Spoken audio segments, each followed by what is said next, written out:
barbaadamte argamte. Anaa fi obboleettii siina guddifte qofatu hafe jechuudha haadha ormaa san biratti. Jarri kaan gara haadha abbaa kee yookaan gara akka'oo isaanii deemanii jechuudha. Gara akka'ootti baqatanii sanaan booda erga gara akka'ootti baqatanii akka'oon sun illee booda akiramte bakka booda yeroo akka'oon akiramtu sanaan illee xiqqoo obbaree olii gadi deddeemuu jammare sanaan booda akka'oon akiramtee naan gara ormaa sanatti deebi'an. Yeroo akka'oon keessuni gara fuula rabbii deeman waggaa meeqan taata? Ani gara waggaa 9 wayiin taana fakkaate alas. Ijoolleewwan obboloonni kee gara akka'oo keetii deeman sun maal ta'an maalitti godharree? Erga akka'oon kiyya gara fuula rabbii deemtee gara haadha ormaa sanatti deebi'an. Gara haadha ormaa sanatti deebi'anii bakkuma ati obboleettiin kee jirtan sana jechuudha warra abbaa keetii biratti yookaan gayyaa biratti. Eeshi. Achitti deebi'anii ammallee qormaan itti jabaannaan kaalasi obboleessinni kaan achumaan badee dhabame sanaan booda hin deebine. Fayyuma fayyuma achi hotel mana badeetu.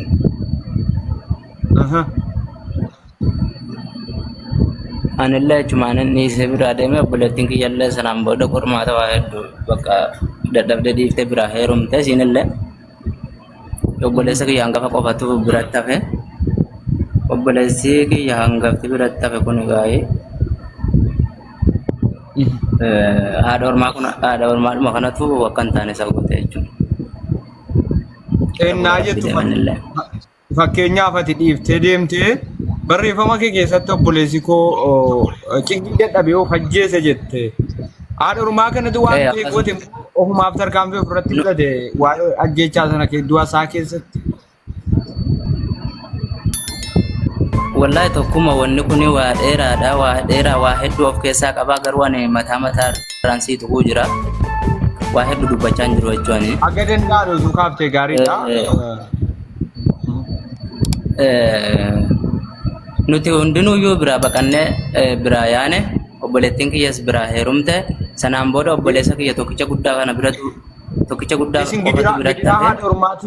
Gidiraa haadha ormaa kanatti sitiittammaa naan battanamta yookaan facaatanii jechuudha. Facaane isa qofichatu biratti hafe. Inni immoo erga biratti hafe bultiin horadha jedhee amma bakka bultii horannaa kana keessatti bakka hin jiraamire. Bultiinuma kana akka nuran illee isa gochuu barbaadde yeroo hedduu irra deddeebite abbaa kiyyaa fi isallee walitti buufte akka inni bultii kana nuran godhaa turte jechuudha. Sanaan booda obboleessi kiyyallee bakka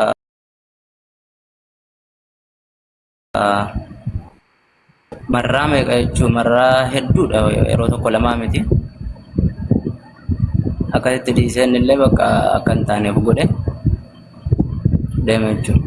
Erga inni deemee abbaan kiyyallee bakka gidirsaadhuma sii dadhabee turanii jechuudha. Gidiraadhuma sii fi rakkoo ishee haadha ormaa dandamachuu waan sammuun isaa dadhabee fi tarkaanfii of ajjeesuu irratti fudhatee jechuudha.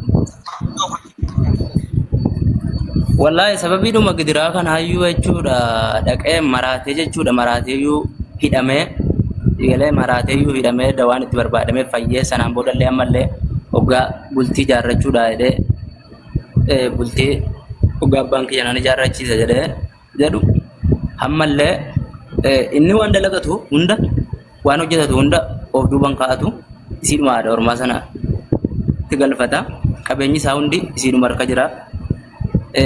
Qabeenyuma isaa kanayyee bakka isa dhowwachuudhuma barbaadde akka inni bultiin jaarranneef. Qabeenyuma isaa kana isa dhowwatte bakka ergasiin qabeenya isaa kana isa dhowwatte inni immoo bakka isiidhaan lolee abbaa kiyyaanis walitti bu'uun barbaanne bakka dhiisee akka hin taaneef godhe jechuudha. Eeganne of ajjeese booda abbaan kee yeroo jira yeroo of ajjeesu yookaan obboleessi kee gidirsaa kenna dadhabee jira abbaan kiyya jira.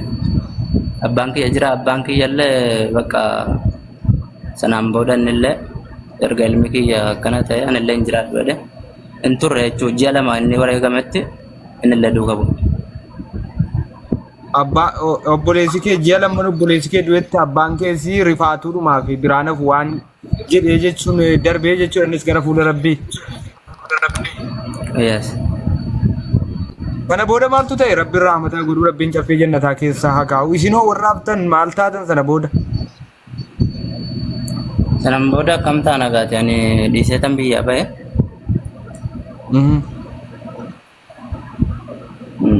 Ergan biyyaa ba'e si gaate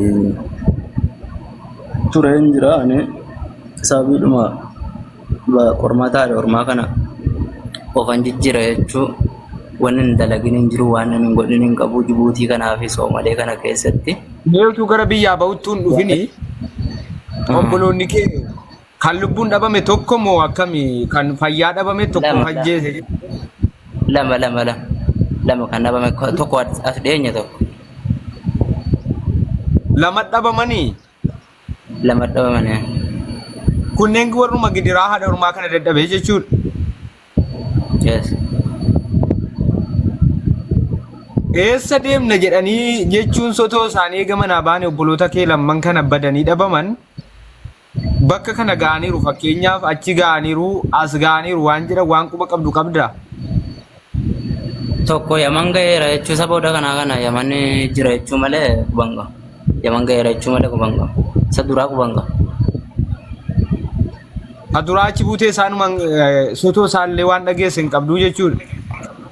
Hin qabu. Egaa isin obboloota keessan ja'an keessaa lama badeera tokkos egaa of galaafateera sadii tafa sadan haftan kun jirtu. Lama ijoollee shamarraniiti tokko anaga. Obboloota keessanaa waliin kan dhiirri hafe si qofaa jechuudha. Kan ammaaf wal beekanu jechuun. Amma ana qofa gara dhiiraa keessaa ana qofa. Shamarran sun lacheen jiru. Shamarran sun lacheen tokko baddee gara waggaa 9 moomal sanaan booda argamte jirti amma lachuu. Kunis deemoo.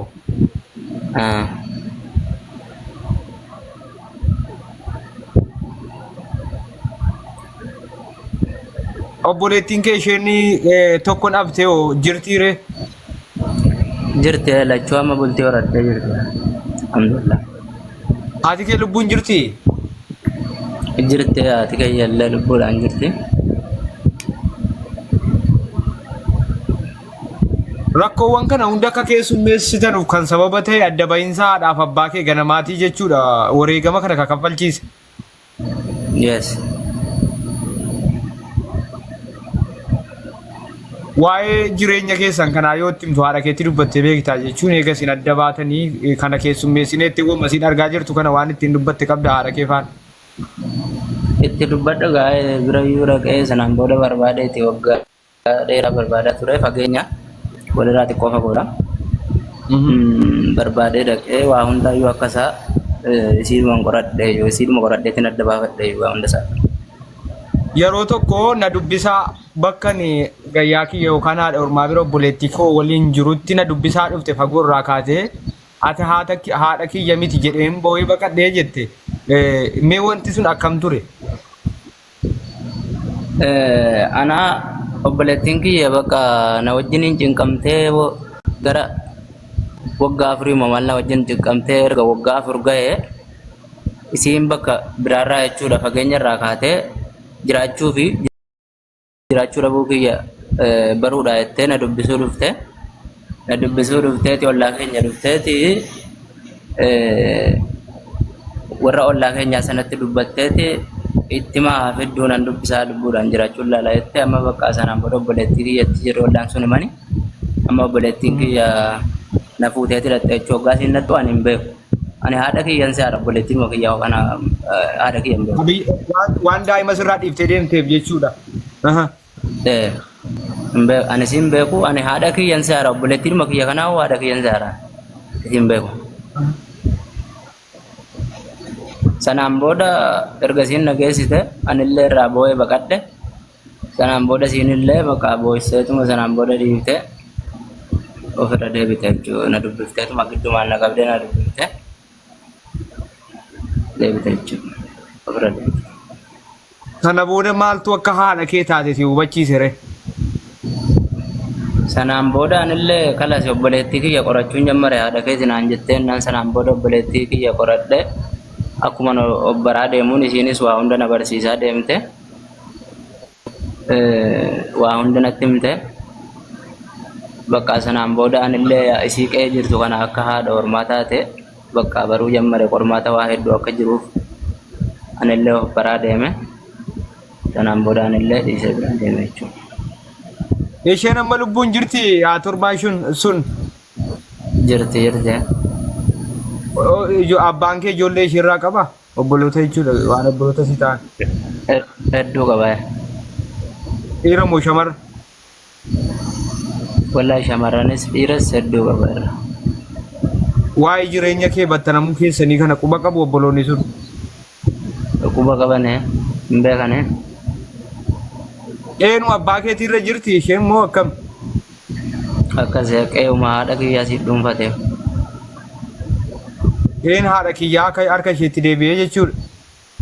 Harka isheetti deebi'ee. Egaa rakkoonni egaa ganama nama mudatte rakkoo hamtuudhaa tarii namoonni akka kee kana hiree kana keessummeessan jiraachuu danda'u. Seenaa kee gaafa dubbisu ani argeen ture irra dhaabbee dubbisee baay'ee waan natti dhaga'amedha. Namoonni haadha ormaatiin tarii akkas ta'an jiraachuu danda'u. Namoonni illee fakkaattiin kee jiraachuu danda'u. Wanni garaa na gubee namoonni faca'anii daa'imummaan haadhaaf abbaan adda ba'anii faca'iinsaaf sababa ta'e akkasitti faca'uu qofa osoo hin taane aan obboloota koo waliin guyyaa tokko waliin taphadhee kolfee hin beeku argee waan ati jettu baay'ee garaa na nyaatee tokko ka lubbuun darbee ka jirullee argachuuf yeroo ati hiree dhabde baay'ee nama gaddisiisa. Ka lubbuun utuu jiru achi buutii nama harkaa dhabame qormaata kana keessummeessuun baay'ee ulfaataa dhugaa dubbachuu fi seenaa kee kana booda haalli jireenyaan beekamu barnoota akka ta'uu fi dheeressitee akka namni kitaabatu deebisuu danda'a wanta kana. Ani amma beektaa ani tokkoffaa ani barumsa hin baranne beeku. Osoo waan hin barumsa baradhee sirriitti barreesseeti waa hedduudha jechuudha waa hedduu jira. Inshallah biizinallaahi bultumaan bullee wajjin ilaalla rakkoon hin jiru. Wallahi yoo dhugaa rabbi dubbachuu ta'e waan kana sana jedhamee himamee dhumuu miti. Yoo numa barraa'eetuma namaa ibsame malee hedduu barnoota namaa ta'a jedheetii yaada. Obboleettiin keessi guddifte sun jirti amma? Jirti isinillee bultii horatte amma hin jirti.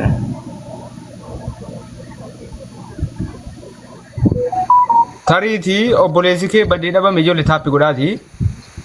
Namoonni naannoo 300 walitti lakkaa'aman illee na jala jiru sillee namoonni hedduun jiraachuu danda'u gidduudhaani obboleessa kan kee kana badee dhabame ka suuraa maxxansite sana maqaa isaa fi tarii viidiyoo nama waraabamaa jiraachuu danda'a waan ta'eef atillee tarii namoonni hojii rabbiin beekamu lubbuun jiraachuu danda'a waan ta'eef eega badee waggaa meeqa akka ta'e maqaa isaa bakka itti dhalattan bakka dhaloota isaa fi eessa akka ga'e dhabameera jedhanii maqaa abbaaf godinaa waliin yeroo tokko isa badee dhabame sana mee dubbadhu uummanillee gurraa qabaatu jechuu barbaadeetan. Ajara rakkoon hin jiru.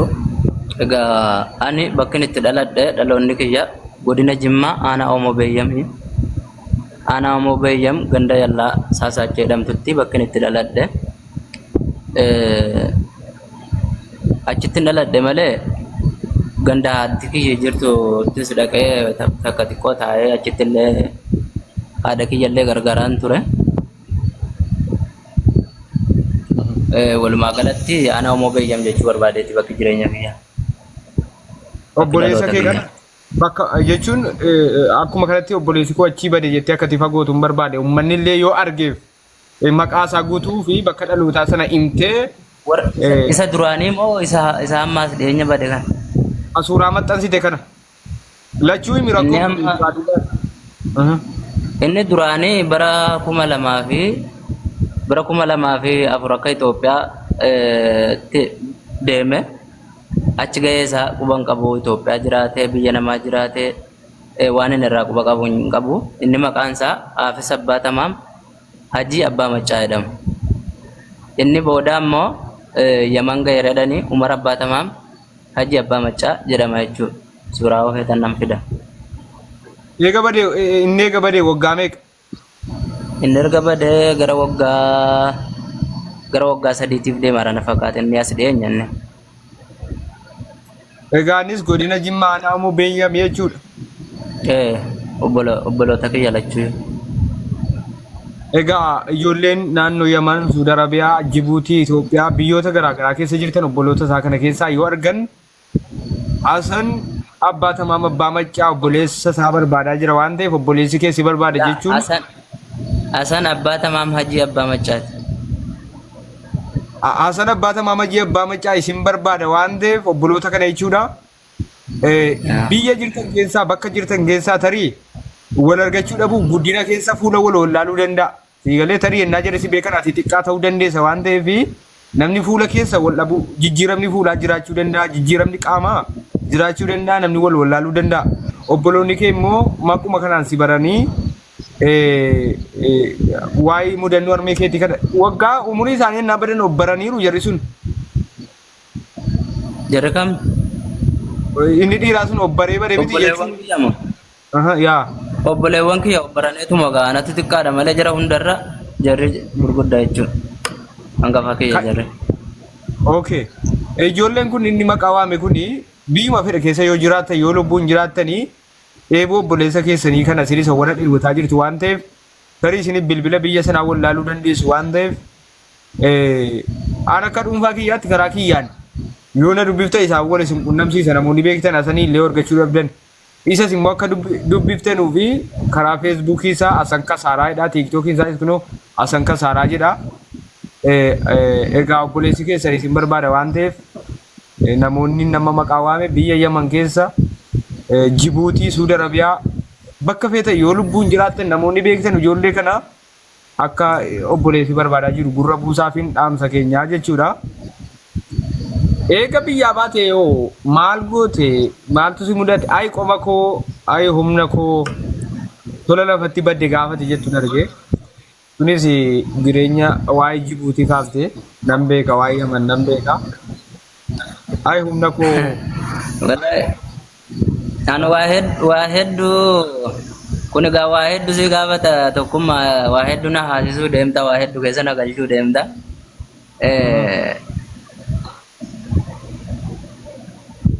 Yoo dubbaddu itti rakkoon qaban maan dubbadda. Dubbaddu ayyee dubbaddu namni illee siifa dhaga'u inni si jalaasi inni na jalaasi rakkoo kee siifa dhaga'u dhumaa fi faayidaa qaba dhageettiin namaa seenaa namaa ta'a waa irraa barata waan ta'eef barnoota ta'a waan ta'eef. Maqaa utuun dubbatiin maqaa ijoollee ammaa irra deebii maqaa jedhaa jiru irra deebii maqaa obboloota kee lamman kana tartiibaan irra deebii. Inni tokkoffaa inni hangafti Haafis Abbaa Tamaam Hajii Abbaa Maccaa jedhama. Inni lammaffaa immoo Umar Abbaa Tamaam Hajii Abbaa Maccaa jedhama. Nagaama miti sagalee. Nagaama dubbaduu kan callisee yoo argitan gaa nama kana Umariinis Haafisis yoo argitan karaa Hasan Kasaaraa. Yoo agartan heloodha gara FBTinis gara TikTokaatiinis abbuma fedhe haa ta'u nama asirra jiru jechuudha. Tokkummaas haa ta'u ijoollee FMS as gubbaa jiran hunda jaraayyuu akkanaa qunnamtaniin jedha. Galatooma. Mallattoo himtu qabdaa fakkeenyaaf jechuun maqaa isaaniis beektaa mallattoo ittiin wal beektan eegasii jechuu barbaadeetan. Mallattoo wallaahi mallattoo hinuma gurbaasa boodaa kana qofittiin suuraa isaan qaba. Isa hangafa sana bakka mallattoon ittiin ibsu maal jedhetu man ibsa suuraan isaan jiru. Kee waa dawaa sirrii iddee jettu sana jechuudha itti fufime.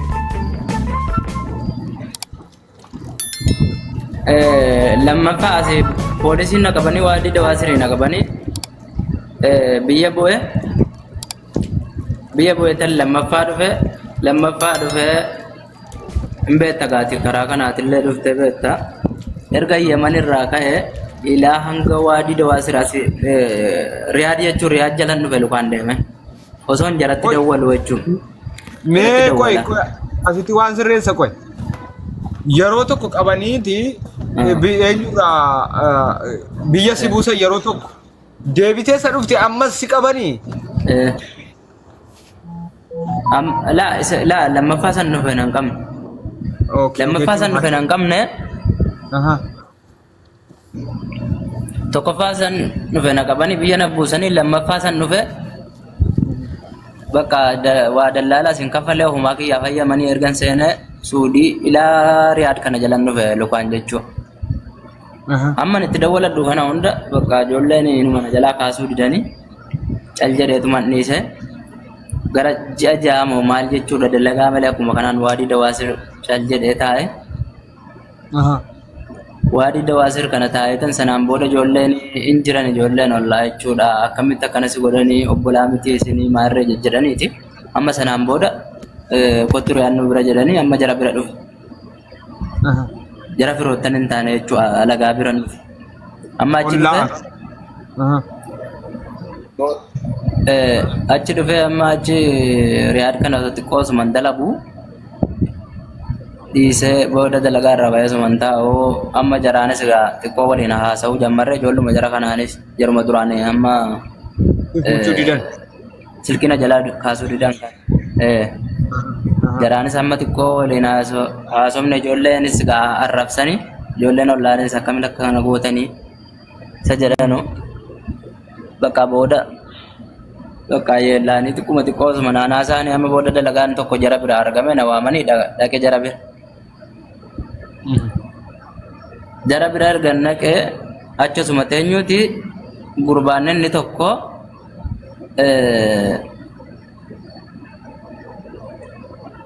achi argan naqee isgaa yeroo dheeraan dalageeti adeera kiyya kanatti qabeenya kiyya achumarraa illee itti kennaan ture itti galchaan ture.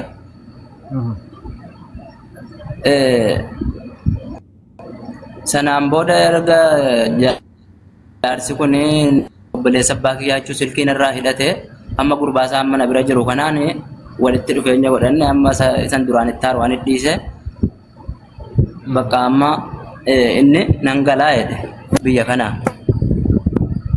kanaa nangalaa konkolaataa bitadheetiin galaa jedhe konkolaataa bitadheen galaa innaan bakka rakkoon qabu erga inni silkiin irraa hidhate bakka abbaa kiyyaa bakka obboleessa kiyyaa ati naa bu'itta waa hunda amanaa kiyya sittin kennan jedheen amma bakka konkolaataa sana amma dhaqee yeroo itti seenu birriin hanqate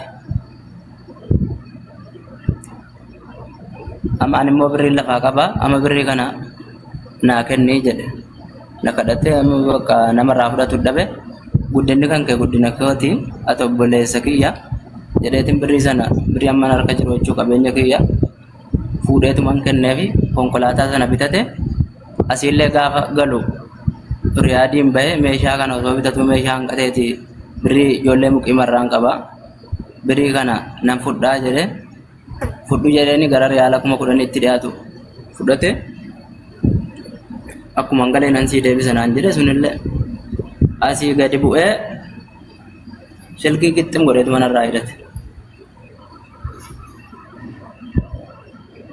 Birrii liqii konkolaataadhaa fudhate sana naan deebifne birrii asii muqiimarraa riyaadii ijoollee biraa fudhate illee naan deebifne walitti qabeetuma silkii qixxim godheetu manarraa hidhate.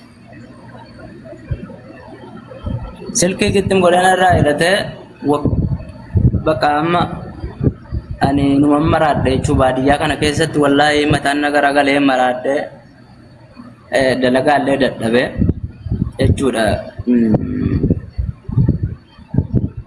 Baadiyyaa kana keessatti bakka hoggaan dalagaa dadhabee dalagaallee dhiisee arabaa kanaan illee hoggaa aramni natti nutti maanan lola bakka aramni erga dalagaan dalanne maal goota bilaasha teessee nyaattamoo maal jedhee ofirraa baaseeti na darba baadiyyaanuma keessatti. Amma bakka achi gara guyyaa 5 moomaal deemee magaalaatti deebi'ee sanaan booda taa'uu naannoo magaalaatti dalagaa xiqqoo argadhee osuma achi taa'uu booda waggaa tokkoof nuusa erga ga'e sanaan booda silkiin irraa bane gurbaan kun. Ana gaama miti yaa sirriitti yaa. Silkii amma narraa banee yaabbileessa kiyya maakkana na goota. Anoo qabeenya kiyya hunda waan an duraan ta'e hin beekaatta. Bakka abbaa kiyyaa bakka obboleessa kiyyaa naa bu'iiti. Qabeenya kana bakka itti naa godhinsiin jedhe. Qabeenya kiyya sinaan deebifne. Silkii sinarraa hidhattee maaliif akkana na goota jennaan haadha kiyya na jalaa dhukkubee jedhe. Okay, erga haadha kan kee dhukkube obboleessa homaa silkii naan hin haasofne. Nani kala sinni darbeera. Ayye isa darbe nanni isa animmoo waan tokko dhaqee nan aaraa waan sana aaree tan of keessaa jechaa nan baafadha. Waan sana gara kaadheen daawwachumaa nanni isaan. Waan inni duraan na aarse sana dhiisee ammallee deebi'eeti.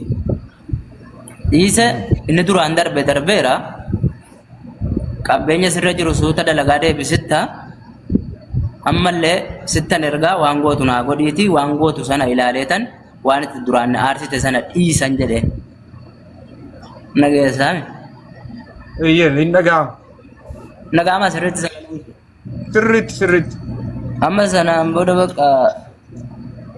booda ammallee bakka aaritii sanatti dhiiseeti ammallee asii gadi maallaqa guddaatti buuse ayyeebbiti wayiin mana wayiin dachiisa ta'u waan fedhe ta'u godhe. Inni hammallee isa duraa sana malee hammallee shiran irratti tatu jira isa duraa san malee.